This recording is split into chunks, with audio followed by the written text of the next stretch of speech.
Welcome to a gloriously hot Rondon de las Nieves. I think it's about 35 degrees today. I'm sat upstairs outside with a nice breeze to record this episode.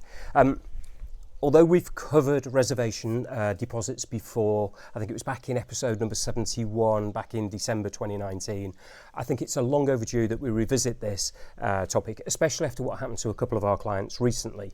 Now, this is an important episode if you're looking to buy a property in Spain and you don't want to lose a chunk of money, which I'm sure is all of you. So welcome to episode number 131 of 2 Minute Tuesday with Rondon Valley Homes, where we talk about the importance of the reservation deposit.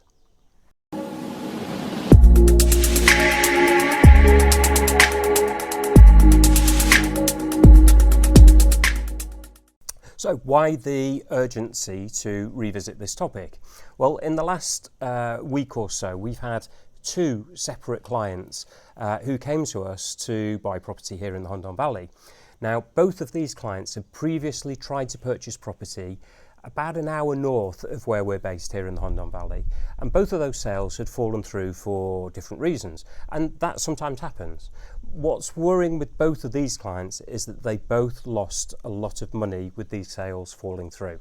Now, each couple lost, the first one was 5,000, the other couple lost 7,000 euros, and they made the same identical mistake. So today's episode is about the simple advice that we give to all of our clients to ensure that they don't make the same issues that these clients had. And the mistake that they made that cost 12,000 euros, I'm sure you want me to stop fluffing about and get on with it. What they did is they paid the reservation deposit directly to the vendor themselves. So why is this such a big mistake? Well, let me sort of set the scenario for you. Now, the clients actually saw the properties that were for sale directly online, and they contacted the telephone number or the email address, and it was for the vendor. And they came to look at the property, and they obviously fell in love with the property and decided that they liked it enough to purchase it. And in doing so, the vendor said that they wanted a deposit in order to take the property off the market. And they consequently paid the deposit, 5,000 and 7,000 in both of these cases, and they paid it direct to the vendor. Now, it was only when they employed a lawyer did they find that there were issues with the paperwork.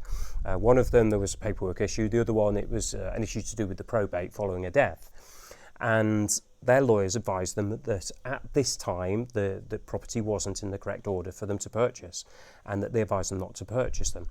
And this then meant that they were in a very sticky position with regards to getting the money back, because they'd paid it to the vendor. Now, perhaps if they'd used an agent initially, or if they consulted with a lawyer prior to making the offer, they would have been advised to pay the deposit money directly to their own lawyer. What they should never do is never pay the reservation deposit to the vendor, never pay the reservation deposit to the vendor's agent, and never pay the reservation deposit to the vendor's lawyer. All of these three people, the vendor, the agent and their lawyer, are on this side of the property purchase equation. And you should always pay your reservation deposit to your lawyer because they are on this side of the equation. And they are the only truly independent person working for you in the wholesale process other than the notary. Now, maybe if they'd gone through a reputable agent, the agent would have highlighted some of these issues out to the vendor prior to the property even being listed for sale. A reputable agent would have also insisted that the deposit is paid to the buyer's lawyer initially and never given to the vendor, the lawyer or their agent. It is, of course, given to them in due course, but once it's proven that the property is correct and in order for them to purchase. So what lessons can the prospective buyer take from this? Well, number one is use a reputable agent for finding the property. The vendor pays the agent's fees, so the cost of the agent comes at no expense to the buyer, and a good agent will identify the issues that need resolving prior to a sale. So if you see the property on the agent's website, you should find that most of the issues have been dealt with or are being dealt with. Never ever buy a property without using a lawyer. As I said to you before, the lawyer is on your side. They are truly independent of the of the vendors and buyers. You have your lawyer, and they look after your responsibility.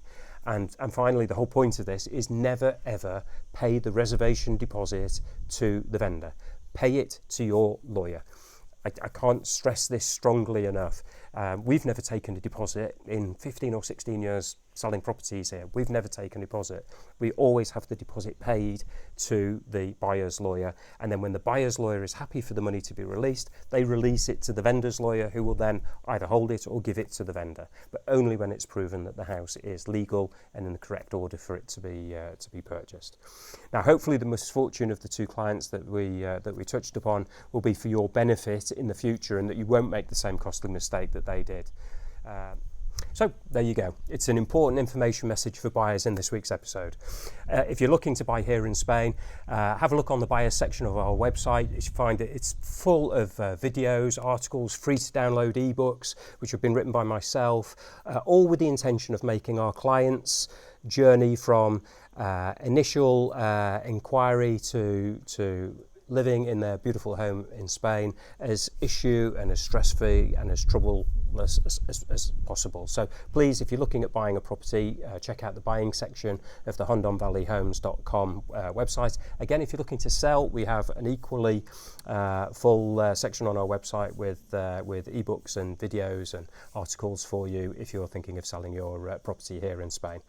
If you are thinking of selling, please feel free to drop us a line, and we'll come along, give you a free no obligation valuation if you're in or around the Hondon Valley area. Well, that's it for this week. My details should be on the screen at the moment, so if you have any questions, please feel free to drop me a line.